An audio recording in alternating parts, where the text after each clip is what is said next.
What's up, guys? Jay-Z here from jzfitness.com. As you can see, I got a sidekick over here. I call her Sortikai. And I wanted Sylvie to share with you her secrets for longevity and for optimal wellness to the ripe young age of what? Ripe old age. Not old. She's not old. She's young. It's young at heart, baby. I will be 90 years old on January 2nd, 1914, God forbid. 1914? No. Oh my goodness. She's like 120 years old if that's the case. Instead of 2013, it'll be 2014. I will be 90 years old. 9-0. Way to go. So what if I had to ask you, what are the top 10 tips for optimizing your way of life? I mean, she could walk, she doesn't use a cane, she's not in a wheelchair, thank God. She's got her health. What are the top 10 tips that you can share with jzfitness.com on how you got there? And by the way, this is my grandma if you haven't figured it out, by the way. I called her my sidekick. Thank you. Thank you that you're my sidekick. There's no secret. You live your life day by day, and you take every day as it comes, and you try to overcome any obstacle.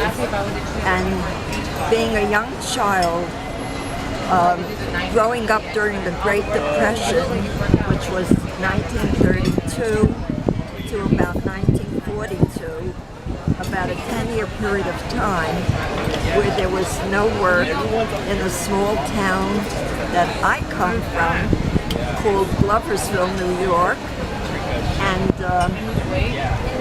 there was red lines because there was big unemployment, and my dad stood on many bread lines and waited to get a basket of really a shopping bag with bread and butter and just the bare necessities like a piece of cheese. Do you think that that's why our culture has shifted to a place of eating whatever they can get their hands on?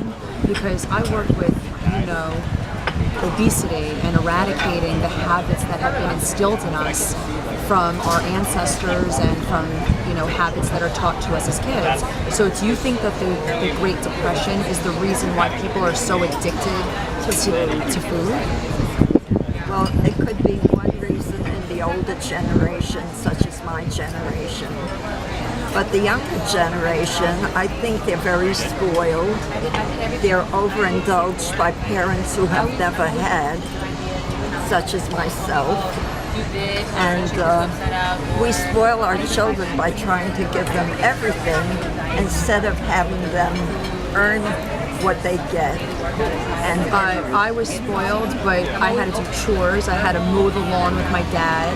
I mean, my parents taught me the essentials of being responsible, but they fed me, everything under the sun as a kid. So I understand what you're saying, and I would definitely probably agree. I mean, I'm not in the household with the kids, but aside from being spoiled and giving kids everything, how is that setting up our future for not moving forward to a more healthy way of life? Because you have to teach children responsibility and not to expect all the time when they ask for things and say, well, my parents have money and this is coming to me. It is not. You have to earn what is given to you by being respectful as a child. Don't always expect that parents have to be overindulgent. They don't, especially if they don't have, and they have a lot of children to distribute whatever they have to different children, not just to you. Right. Is that how you got to 90 though? Is because you had to work for everything you have? Well, we were 5 siblings, the oldest of which passed away at the age of 5 and a half. So you learn that your parents are grieving your whole life and that they owe you nothing. So to be a good child and a respectful child and respect whatever they can give you is more important materialistically than to say, this is coming to me.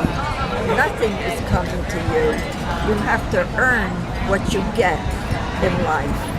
And it sounds like the basic lesson is to live an immaterial life and to focus on the joy of family and love and respect and self-actualization, which is being the very best that you can through evolving in the things that you do in life. Absolutely.